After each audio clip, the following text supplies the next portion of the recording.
मुआविया रज़ी अल्लाह अन्हु जिस कदर अजीम तर हैं उस कदर मजलूम तर हैं। खुदा ने अजमतें दी हैं, उम्मत ने उन पे जुल्म किया है। हम अमीर मुआविया की अजमत के कायल हैं। उसकी वजह क्या, मैं बात दलील से करता हूँ। हमारा अहले ईमान का, अहले इस्लाम का अकीदा है अल्लाह की ज़ात के बाद कायनात में सबसे मुक़द्दस ज़ात ख़ातमुल अंबिया मोहम्मद अरबी सल्लल्लाहु अलैहि वसल्लम की है। दुनिया में जिस बंदे को वजूद मिला है मेरे पैगंबर की वजह से मिला है। जिस बंदे को मकाम मिला है मेरे पैगंबर की वजह से मिला है। देवबंद का अकीदा है अगर खुदा हमारे नबी को वजूद न देता कायनात में किसी को वजूद न मिलता। अगर खुदा हमारे नबी को नबुव्वत न देता कायनात में किसी को मकाम न मिलता। वजूद भी हजूर की वजह से मिलता है, मकामात भी हमारे पैगंबर की वजह से मिलते हैं। तू कहेगा वजूद पे दलील क्या है? मैं दलील नहीं दलाइल की बात करता हूँ, लेकिन ये मेरा उन्वान नहीं था, मैं इसी पे दलाइल देता। एक वाक़या अर्ज़ करता हूँ, आप हज़रात ने सुना और पढ़ा है। हज़रत सैयदना आदम अलैहिस्सलाम को अल्लाह ने वजूद दिया है। फिर अल्लाह ने सैयदना आदम को जन्नत में रख के हुक्म दिया है, ए आदम मैं तुझे भी कहता हूँ, तेरी बीवी अम्मी हव्वा को भी कह रहा हूँ, हमारी माँ हव्वा है। खुदा ने दोनों को हुक्म दिया तुम जन्नत में जो चाहो खा सकते हो, जहाँ से चाहो खा सकते हो, वला तक़रब हाज़ी शजरता, इस मखसूस दरख्त के करीब न जाना।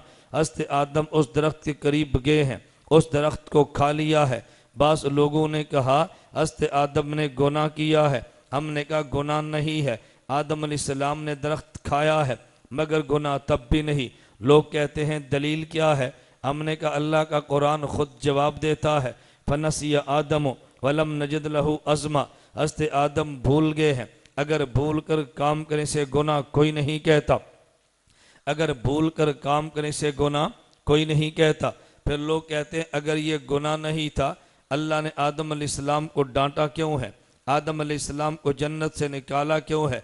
अम्मी हव्वा और हज़रत आदम 40 साल तक रोए क्यों है? रब्बना ज़लमना अनफुसना, खुदा से मग़फ़िरत की दुआएं क्यों मांगी है? इससे तो पता चलता है हज़रत आदम अलैहिस्सलाम से ख़ता और गुनाह हुआ है। मैंने कहा गुनाह नहीं हुआ।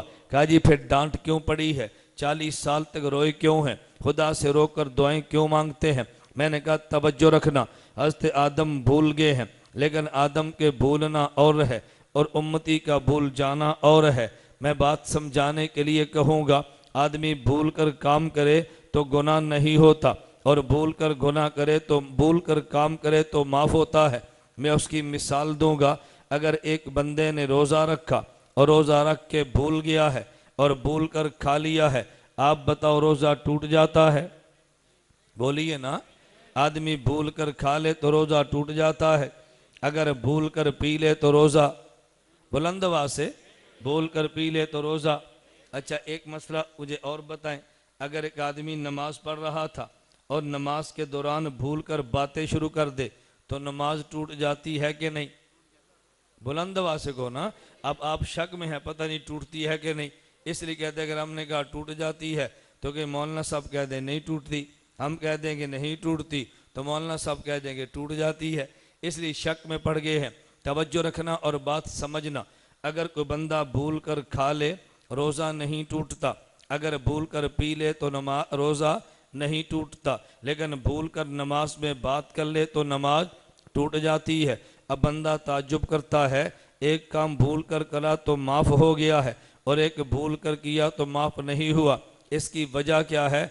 मैं इनको समझाने के लिए यूँ कहूँगा कि देखें, एक नबी का भूल जाना है, एक उम्मती का भूल जाना है। नबी का भूल जाना और होता है, उम्मती का भूल जाना और होता है। मैं समझाने के लिए कह रहा था, एक रोज़ेदार का भूल जाना है, एक नमाजी का भूल जाना है। रोज़ेदार का भूल जाना और है, नमाजी का भूल जाना और है। अगर नमाजी और रोज़े के भूल जाने के फ़र्क को समझेगा तो नबी और उम्मती के भूल जाने के फ़र्क को समझेगा। आप कहेंगे क्या मतलब? जब आदमी रोज़ा रखता है तो रोज़े मेरे कई काम करता है, तिलावत भी करता है, मस्जिद भी जाता है, नमाज भी पढ़ता है, दुकान पर भी जाता है, कई काम करता है, लेकिन जब नमाज में होता है नमाज में कोई काम नहीं करता, सिर्फ एक काम करता है, कि खुदा से बातें करता है। अगर आदमी कई काम करे, उसमें एक काम भूल जाए, गुंजाइश निकल आती है। और एक बंदे के जिम्मे एक काम हो, उस एक काम को भी भूल जाए, उसमें गुंजाइश नहीं मिलती, डांट पड़ जाती है। मैं मिसाल देकर बात कहता हूँ। आपने बच्चा दुकान पर भेजा है, उसे 200 रुपया देकर भेजा है, कहा बेटा बाजार जाओ, कुछ धनिया भी लाना, कुछ अदरक भी लाना, कुछ टमाटर भी लाना, कुछ हरी मिर्च भी लाना, कुछ पुदीना भी लाना। 10-15 चीज़ें बता दी। जब बच्चा दुकान से वापस आया, आपने शॉपिंग बैग खोला है, खोला उसमें अदरक नहीं थी। आपने पूछा बेटा अदरक क्यों नहीं लाया? वो कहता है अब्बू जान मैं भूल गया हूँ। आप उसको डांटेंगे नहीं। अगर आप डांटने लगे, अक्लमंद कहेगा यार 10 उसके जिम्मे काम थे, अगर एक भूल गया तो कौन सी क़यामत आ गई है, क्यों डांट रहे हो? लेकिन उधर आपने बेटे को 10 रुपये दिए, कहा बेटा दुकान पर जाओ और अदरक 10 रुपये की लाना। ये दुकान से वापस आया, आपने पूछा बेटा अदरक लाए हो? वो कहता है मैं भूल गया। अब तो डांट पड़ेगी ना कि तेरी जिम्मे एक काम था वो भी भूल गया है। रोज़ेदार के जिम्मे कई काम थे, वह भूल गया तो डांट नहीं पड़ती। नमाजी के जिम्मे एक काम था, खुदा से बात करनी है, नमाजी भूल जाए तो डांट पड़ती है। आदम खुदा के नबी हैं, नबी के जिम्मे एक काम होता है बल्लिग, ए पैगंबर तूने तबलीग करनी है, ए पैगंबर तूने दावत देनी है। आदम जन्नत में थे, जिम्मे एक काम था, आदम जो चाहो करो। एक बात का ख्याल रखना, इस दरख्त के करीब न जाना, तो जिस जिम्मे एक काम था वो भी भूल गए हैं। खुदा ने डांट दिया है, आदम एक जिम्मे काम था वो भी भूल गए, तुम्हें तो भूलना नहीं चाहिए था। तो नबी का भूल जाना यूँ है जैसे नमाजी का भूल जाना, और उम्मती का भूल जाना यूँ है जैसे रोज़ेदार का भूल जाना। रोज़ेदार भूल जाए गुंजाइश निकल आती है, नमाजी भूल जाए गुंजाइश नहीं निकलती। उम्मती भूल जाए खुदा नहीं डांटते, नबी भूल जाए खुदा डांट देते।